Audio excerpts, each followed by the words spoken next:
They do lock it in. I knew it. Hype levels activated, and I mean, look, you left open the Talia. That was your first mistake, and now you're giving Chovy the Yone as well to pair with it. And this just feels like a terrifying snowball-y game for Hanwha Life Esports. They have the Aatrox as well, which is going to give them so much more early control over the game and of the map.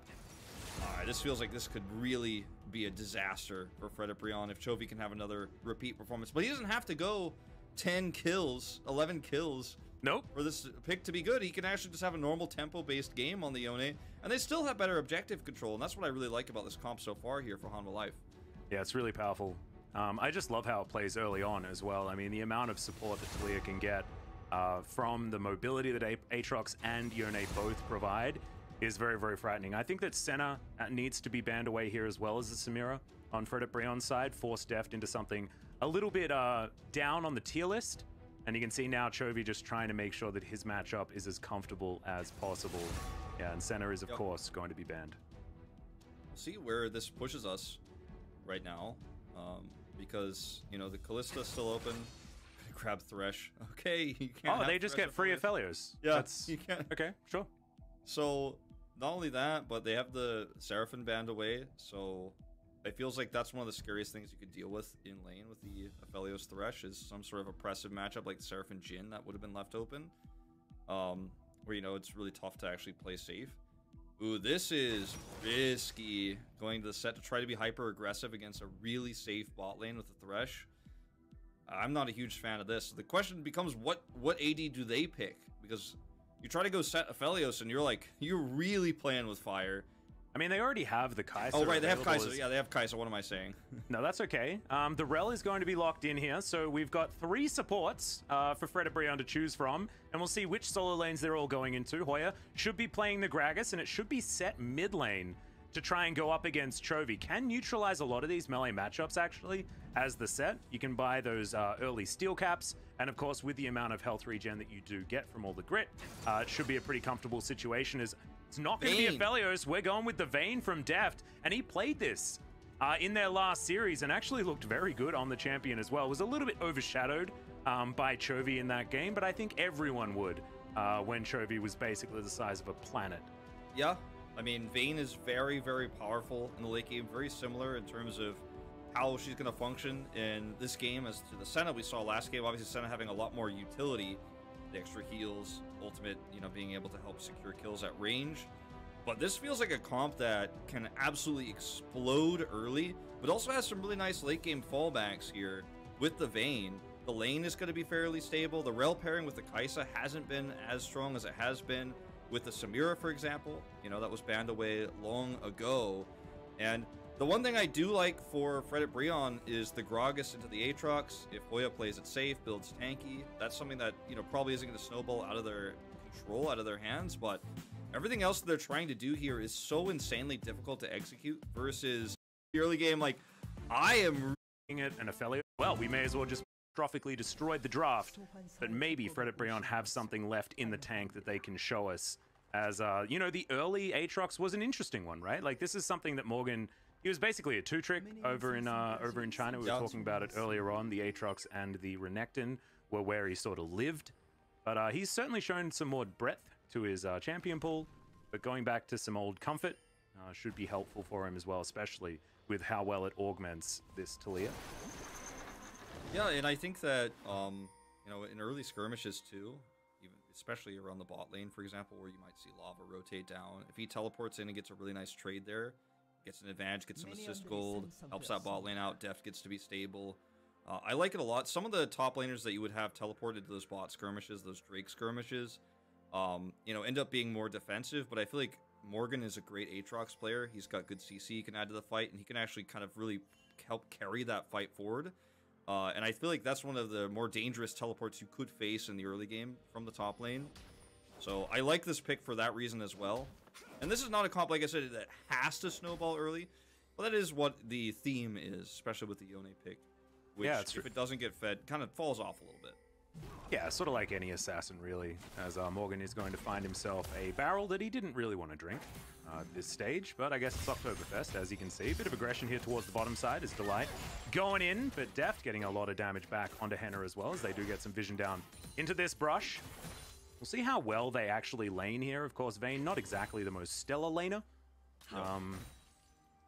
See what Vista's going to be able to offer to try and help with this early game.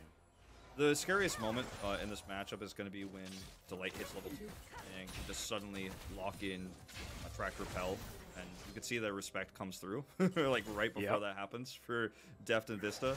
At level 2 is the really, really annoying part where Delight can just be insanely far forward like this and set up for stuns really, really easily. Things do stabilize a little bit, but it is going to be a matchup that you have to play out very safely for Deft and Vista. But they were able to successfully avoid the scariest moment. Didn't manage to pick up those 2 minions underneath the turret, but a couple were missed as well on Henna's side, so no harm, no foul. Humpty coming on in here as Bambi is just going to throw a bowling ball and then move on away. As Chovy getting a lot of damage here. And of course is incredibly safe, gets the knock-up and is able to avoid the Q coming out from Lava. Yeah. Nicely done.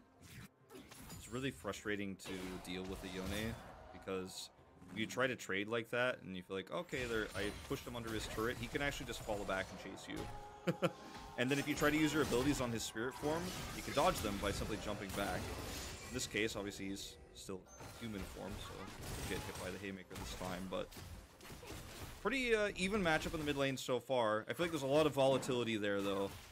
Lava probably should just play it safe and not try to get super aggressive. In fact, he's gonna back. Yeah, don't blame him. Bit of a soldier build coming through from Lava as well. Has his sword, has his shield. He's ready to do what he can as Henna just trying to avoid taking too much true damage here. As Deft with his press the attack. Going to be pretty dangerous as this game goes on. Hoya just trying to lane it out here, very even towards the top side, and we're not going to expect too many shenanigans from both of these champions unless we do have a lot of jungle support. You can see Arthur is in the area, and the Arthur-Morgan combo we saw work out very well in our first game. Yeah. Right now, aggressive trades here actually for Hanwha Esports in the bot lane. Yeah, Vista actually going down pretty low as the knockback through onto Vista there. Doesn't hit the wall. I've been able to do a little bit of extra damage there, but still, I feel like this is perhaps a little bit too aggressive for Deft and Vista. Definitely respect how deadly Rel is, you know. Can go ahead and crash down and then look for an easy lockup stun. And the damage output, even at this stage in the game with just Torrent's Blade, is pretty big for Henna. So, gonna be pushed back under turret once again after that trade. Umti is here, and so is Lava, actually. This is a huge collapse. And it's gonna deny so much CS. I love this. It doesn't matter if they dive or not. Because of the fact that Harmalife need to respect it, they're going to lose a lot of experience and gold underneath this turret. So really good, trying to put down the Vayne as best they can. That hook was amazing, though, as the playback onto Henna. Will take a lot of damage here, as at least they do have the Attract Repel to give that little bit of extra resistance, but they're going to go for a back now, so not really going to be punished too heavily. Yeah, and when the dust settles, it's only a small CS lead for Henna. You know, in fact, now it's even. They back up.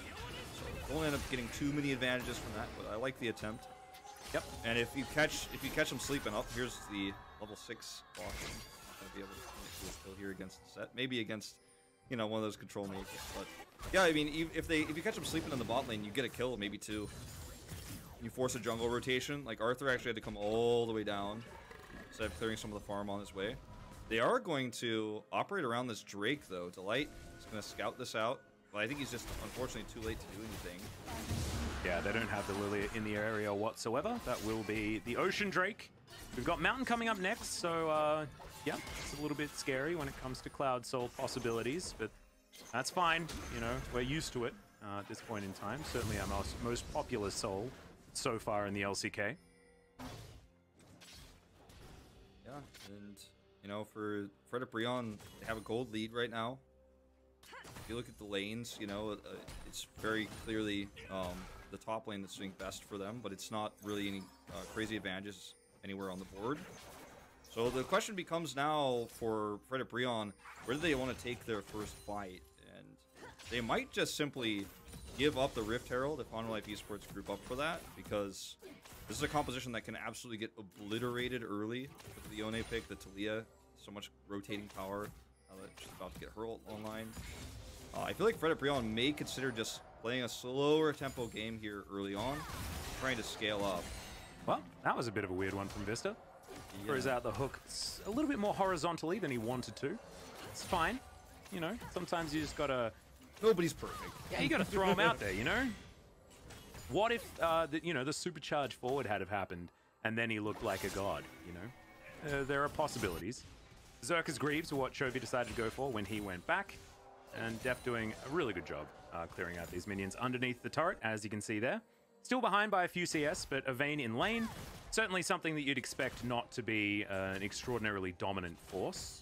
They know that Umti is here. Umti is here, I think. There's a... Well, he's going to look for this pick. Yeah, he has a control ward, so he knows there's no vision. But, like, both Arthur and Chovy clearly knew. He's like, you know what? I know that I don't know. So I'm just going to path around here and grab this Gromp. Chovy rotated in, too, so definitely some knowledge here. Yeah, Smite goes down as, very, very sleepy is the Talia. Henna's moving on up here as the Watch Out Eep is going to do a lot of work. Arthur still holding onto the flash. He is going to be absolutely fine, but it looks like Fred and Brion will be able to steal away this blue buff.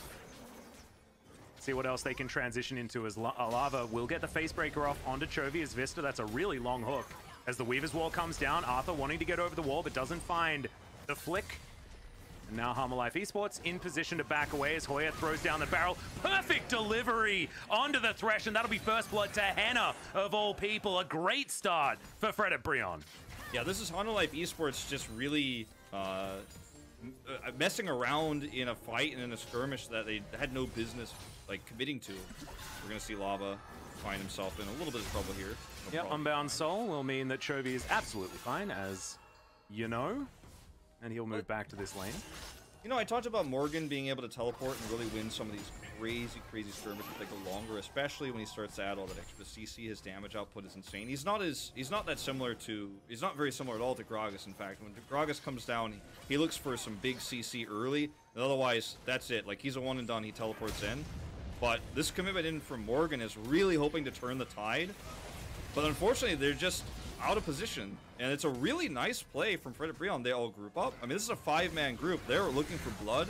They want to get an advantage here in this fight. And Morgan looks a little bit silly, actually, with the teleport down because he can't accomplish anything. He even stayed longer trying to make something happen with Lava.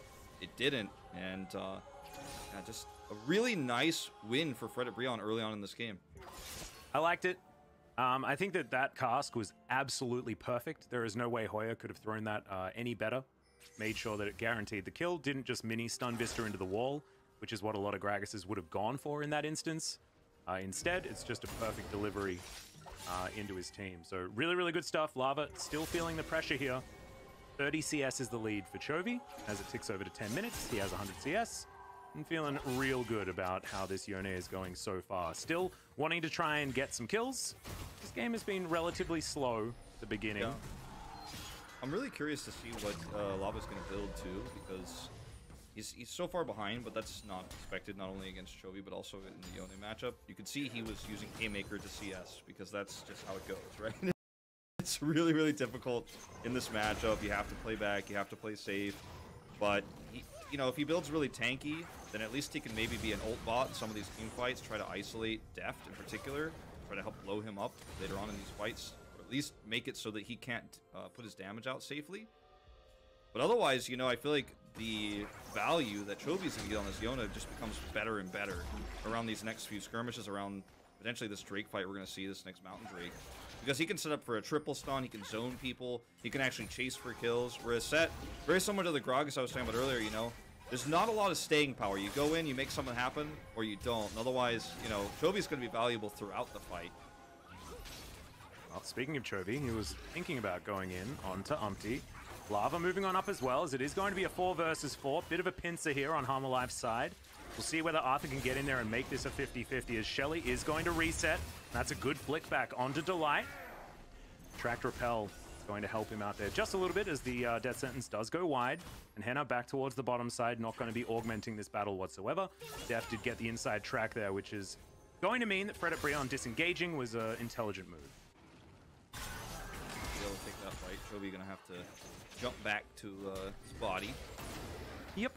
And there's right now on the bot side of the map, like it's starting to stack up that Deft is here, or there rather.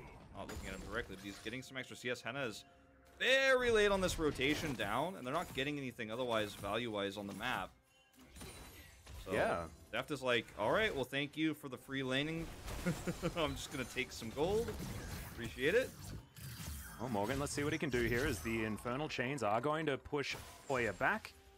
And you can see all of that extra regen that you get with his Umbral Dash working out pretty well here for the Aatrox. Of course, even more valuable when you're in the World Ender, which is the trade. Of course, not able to get quite as much. As Chovy is going to be able to avoid the Haymaker there as Henna diving in onto Deft. Condemn underneath the turret as Deft has to flash. And does so successfully. Henna realizes that it's not just one more auto attack and didn't quite have the Acathian Rain available. Yeah, you see the rotation over from Umpty as well. Wanted to maybe catch him with the bowling ball. And he does. He's going to commit the sleep. Oh, I was watching on the map. Cleanse is fine. Well, he gets the cleanse. Heroic attempt there. You love to see it. You gotta love that. Looking for the big play. Yep. And another summoner spell as well. I mean, it's not nothing. As Hanwha Life are going to do the same as what Fred and Brion are doing on the bottom side to the top side. They do have the Rift Herald as well. We'll see whether the first turret is going to go over to Hanwha Life or whether it's going to be towards Bro, as we're going to even out the Drakes as well, as we're going to have to keep our fingers crossed on Cloud Soul or not, as good avoidance there from Lava. He's so quick. As the tower does go down in favor of Hanwha Life first, as Morgan, there's the World Ender. So much healing, as you can see. Unable to get that third Q, though, as Hoya does have a body slam, and he's going to get out. Just a lot of regen on both sides here, as Vista is going to spot these two, and it looks like they're going to try and escape. Umpty in position. He gets immediately exhausted. He will be able to grab himself the Drake, but at the cost of his life, and a kill over to Chovy, which is so dangerous. And we have an Infernal Soul. Heck yeah. So proud of myself. Well, you could see, too, that the respect is there for Chovy. Like, I don't know if we'll get a replay of it because it was kind of, you know, it looked on paper like a pretty uninteresting fight. But the positioning for Vista, like, they're not running away from a Thresh. Like, they see the Thresh and they're like, they're backing off because they know that that's not a Thresh, that's a Chovy at an insanely long distance that he can join the fight from. Look at the blame prior for Chovy. And when Vista shows up, they're like, uh-oh, Chovy's coming. Yes, You're getting out of here. And Chovy does end up getting the kill onto Umpty, like you mentioned. Just doesn't have any tankiness, isn't going to be able to survive anything there. But that's a really nice kill for Chovy. You notice also that Lava doesn't even attempt to rotate in, because if he tries to, he's just going to get totally destroyed. I think the set mid pick has really left more questions than answers for me in this game. We know, Chovy himself is great at playing it, but Lava doesn't have a history on this champion.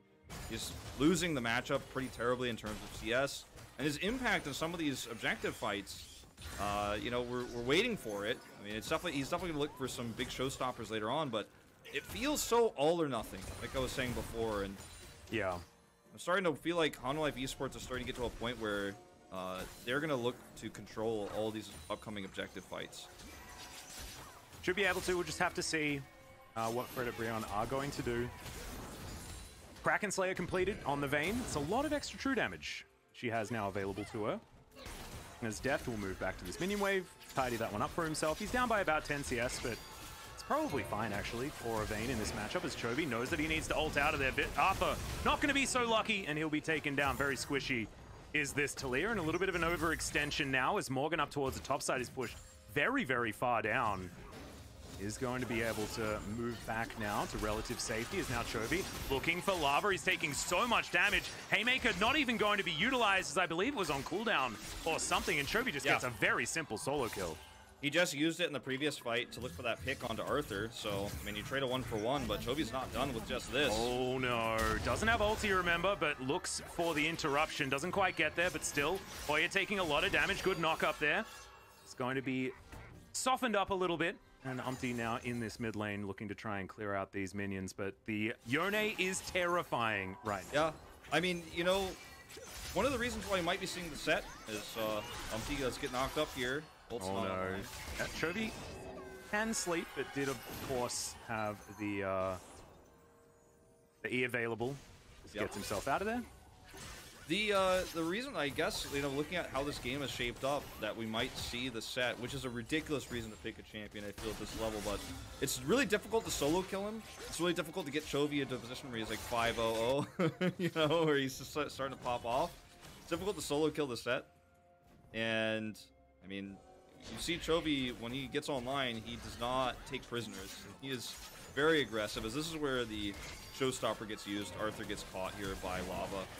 That's why he wasn't able to use it to escape earlier, but Chovy turns this back around. He's not content to just say, oh, well, unlucky. And even with Umpty here, he's just going to commit in. He has his empowered Q ready, and that's just the end of it.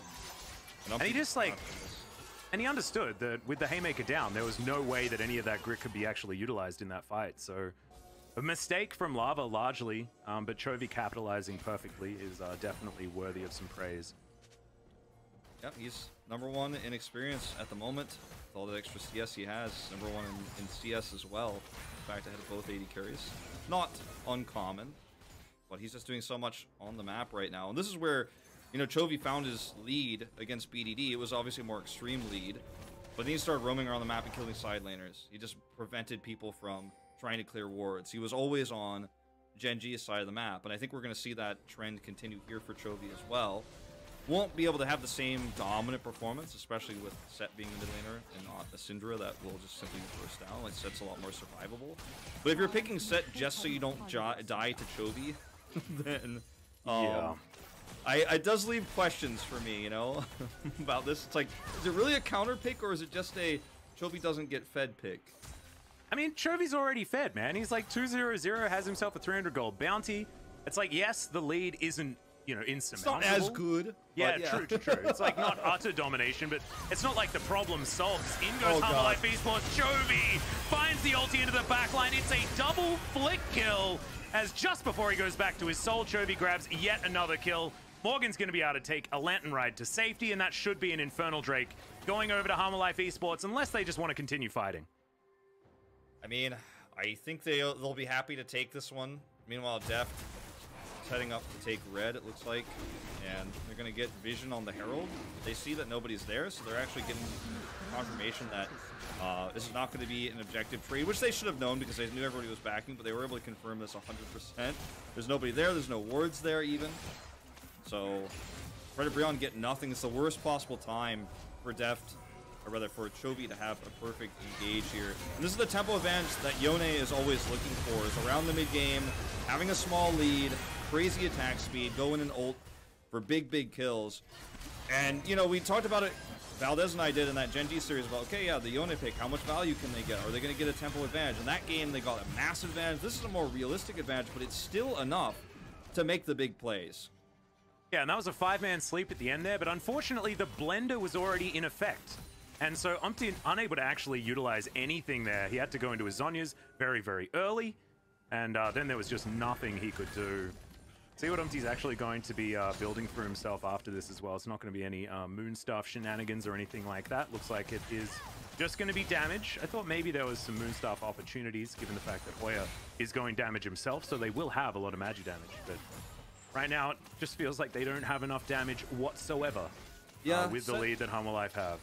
Set built the Stride Breaker and the plated steel caps for some extra armor. Stride Breaker, I think, is the best way to try to be, you know, kidnapper set. Hope for a pick, because Chovy's at it again. Oh dear, speaking of getting kidnapped, yeah, it's just not really working out here as Lava. He does have the Haymaker this time, but he almost dies before he uses it. Yeah, any side lane is just over now. Well, yeah, it's just over. Yeah, I don't think anyone can do anything. Yeah, this is exactly what happened with the Yone pick last time. Again, the difference in terms of the lead was different, but the theme is the same. You can't side lane safely. Even as a set, you're not safe. You know, Syndra definitely wasn't safe in that previous series, but when you're seeing Haymaker have to be popped and he's still only surviving with like 5% health, It tells the story of what the rest of the map is going to look like, and if Chovy has a hard time in lane, if he finds himself behind in a different matchup perhaps, you know, it doesn't look like this, but he gets enough of a farm lead, he gets his items online, he had a very fast Gale Force, now he's got his Bloodthirster. He's spiking so hard right now that it's hard for Brion to ever take control of the map ever again. You know, it's like, okay, well, maybe later on in the game, Kai'Sa scales up, there's some options, but can you ever get vision control? Can you ever take anything on the map anymore? The answer is probably no. Nope. And they just can't stop Chovy from farming wherever he would like to, and they have to send at least 4 people to try and kill him if they do ever want to, and even then, maybe they lose 2 in the process because of his ability to fight so well at a man disadvantage. You can see Lava now, he's like, I can't even take that cannon minion! As Chovy gets underneath the turret, has himself a huge shield, so he'll be absolutely fine, and there is just no safety for Brion whatsoever. No, Chovy is inevitable, you know, if you try to side lane, if you try to go sweep a ward. So for Brion now, you know, they're looking around the map trying to find anything, anybody out of position. Is there any option we could take? And really they just have to wait for the next Drake fight. Yeah. Because there's no other way that they're gonna get a straight up 5v5 team fight. And they're just gonna stay grouped up like a herd of wildebeest in the middle lane. They're the safest, you know, like. I mean, Chovy is gonna find the wounded one, you know? He's always going to be there. Like, that gazelle is always going to be caught as Chovy now hunting in the river. Maybe he's a crocodile, because that's where they lurk. As Hanwha are gonna start off this Baron buff. And there's just no vision in this area. The control is absolute from Hanwha, and you can see Deft is actually just waiting off to the side, not even adding damage to this particular take, because they know that there's just no way for Brion to approach, and if they do, then they just break off and grab themselves the fight. As Barrel is going to slow down Vista, the Baron does just fall down, as Vista's going to throw back the hook. Chovy now looks for the ult. He doesn't actually find anyone, and immediately goes back to the Unbound Soul. He'll fall asleep.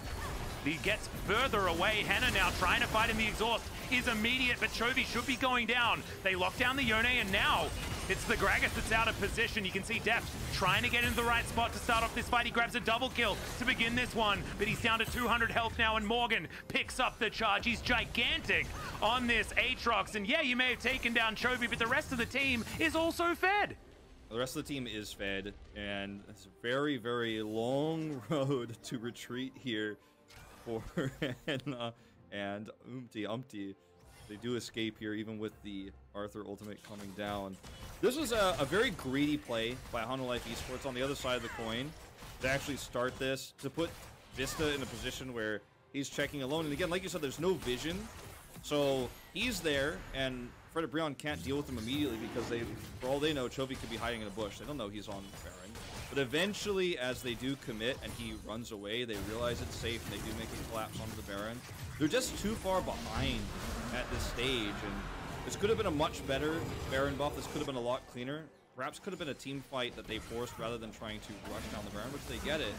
But still, a little bit greedy from Hanwha Esports, but it may just not matter at the end of the day. Yeah, it was so close to a 3-man ulti, but unfortunately Chovy just miscalculates a little bit. The instant exhaust is good onto Henna, and buys actually a fair bit of time for Deft to do damage, as you can see, just playing around in the rocks and able to at least make sure that this team fight does go Hanwha's favor. It's a really nice seismic shot from Arthur as well. Top of the minefield. Yeah. Right to the point, nobody getting out.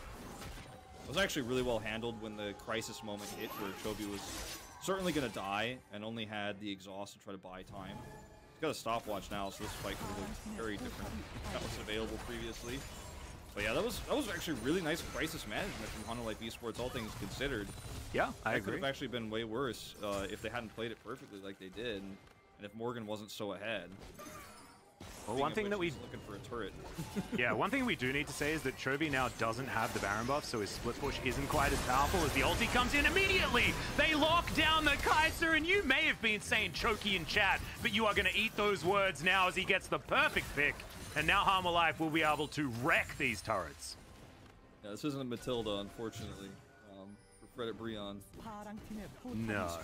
Miss Trunchbull's not putting anybody in there. Yeah, not happening. Chovy is Miss Trunchbull, I think. I actually haven't like used that reference before, but it's perfect. It took me a while. I'm like, wait, Oh yeah, that's the Iron Maiden thing from good old Roldau's Matilda. I love it. Perfect. Yeah, Hoya is being played by Danny DeVito, and it's not a happy ending for his character in this. How many cars has he sold though? That's the question. I don't know. Yeah, I think they're gonna try to run the speedometer back on this kill score in this game. Get the drill in there, man. They're gonna need to. It's yeah, it's looking real dicey. We've moved to a 9,000 gold lead, which is why we're talking about Matilda. As yeah, Chovy, he'll clear out minions. Lava's looking to try and lock him down. Chovy's just moving away because he thinks that there are 7 people coming, because that's the only number of people that he's frightened of at this particular point in time. We're going to get a replay though, and this is just beautiful from Chovy. Like, he sees his target and he's like, all right, you're dead. Yep. Senna can't do anything in this case. Exploded.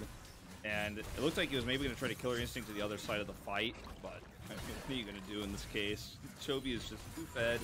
Really nicely executed ultimate there. And Hanwha Life Esports is suddenly becoming this team that, you know, we didn't think... We had high expectations for them, right? Def joined the roster. Chovy joined the roster, right? These ex-DRX players coming in, superstars. But after Kespa Cup, people were like, well, you know, I'm not sure about Dudu and Morgan yet. You know, how well are they gelling with these new additions? How is Chovy performing? He's winning every lane. He's always up on CS, but they're still not able to convert this into wins in important series, right? Now, we're starting to see Hanwha Life Esports really coming online around Chovy, taking these aggressive assassins, Arthur being fantastic in the jungle, and, you know, Vista has really stepped it up as well. I've been impressed by Vista. I mean, they could end up taking first place in our standings. I mean, they will if they win this, but they could end up taking it, you know, at the end of the first Robin. They might be the ones who stand on top, and that's in the face of Genji, T1, and Damwon Kia. We had high expectations, but Hanwha Life Esports have exceeded them. They absolutely have. And this is like the conversation that we were having about Genji earlier, with the fact that their roster stayed together, things like that. I think it's to be expected that they'll have a better time in the earlier stages of the season, but this is the beauty of when we get to see these rosters finally meshing together and understanding what the roles of each player need to be in order for them to find success. And I just love that Chovy being on an assassin and hard carrying is how this team looks good. And it's fantastic to see because he is so extraordinarily good. And they're putting Deft on late game hyper carries again as well. And it just feels like they've figured out their identity. And it's around, they're two players that are playing the best. Before they were just playing meta. They're just putting Chovy on control mages, Deft was just playing super meta, slow champions. And they've figured it out. Well, Umti taking a lot of damage here as he decides not to pull the sleepy button yet. Hanwha Life pushing down, 4 men stacked up as Morgan finds Umpty. Chovy. Oh dear, the Unbound Soul was set up. Yeah, he's looking for a big flank ult right out of the Raptors pit. You see how quickly Fred at Brion are like, nope, nope, nope, nope, nope, nope, quickly, quickly. To the left. Don't put me in the chokey. Like, how far does that Unbound Soul go to Thresh here as well? It's just so terrifying. I think it's actually a different length when it's Chovy that's playing. As he was thinking about grabbing an Infernal Soul, but now Hanwha Life want to stop this Baron from being taken down. This is an aggressive players. Yeah, Morgan getting that flank as we set up the wall. Arthur wants to flash in, is going to steal away the Baron, and now the fight should be going in favor of Hanwha Life. Arthur goes into his Zonyas. Can he keep himself alive? It's Chovy fighting off on the backside. Deft is free hitting. This is going to be an ace, and this is going to be the game for Hanwha Life Esports, and they make it look easy. That's it. GG for this one. The series is all locked up. I have to say, Fred at Brion, I really like the decision to actually try to group up and take the Baron fight because they were getting cut off too often. Chovy was killing split off targets. The target priority, you know, of trying to lock him down and trying to set for sleeps on him just was not working. They grouped up for a Baron fight. They almost were able to rush it down. They got to take that fight on their terms. That was the plan. But the execution of the defense was too good. The, you know, ult in, steal away the Weaver's Wall there from Arthur was perfect. And they just ended up getting a great team fight with the flank there from Morgan. I thought it was a good idea from Fred at Brion, probably their best that they had, the best decision they made all series, but it was, again, too little, too late. That's the end of it. Yep, that's going to be game. Hanwha Life Esports continuing their dominance here in the LCK, moving up to outright